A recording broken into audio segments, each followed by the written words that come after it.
Hi everyone, good morning. So matingala mo nga nakabarong ko dili ko ma-attend og kana kasal. Barong lang may kay kinahanglan kung magtrabaho sa government institution basta Lunes. Kinahanglan og barong. So nako i-share sa inyo ang usa ka kinaiya or traits nga dapat i-possess sa usa ka lalaki. O ang sound mind. Sa Bisaya pa maayong panguna-una. We, nga mga lalaki, men, are born to be a leader. So, we are bounded to be a leader sa atong pamilya, sa atong mga barkada, or sa trabaho. So, sana nga makatabang sa to mao ang naay mayong panguna-una or sound mind.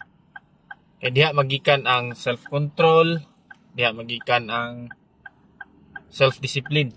So, natay disiplina sa itong kagalingon, natay pag-controller sa itong kagalingon, bisag unsa man na, emotion man na, panguna-una man na, or bisag unsa nga maoy makatabang sa ito sa pag-himo o desisyon. So, muna ang kinahanglan na to i-practice sa itong kinabuhi, isip mga lalaki. Marto, God bless, camping.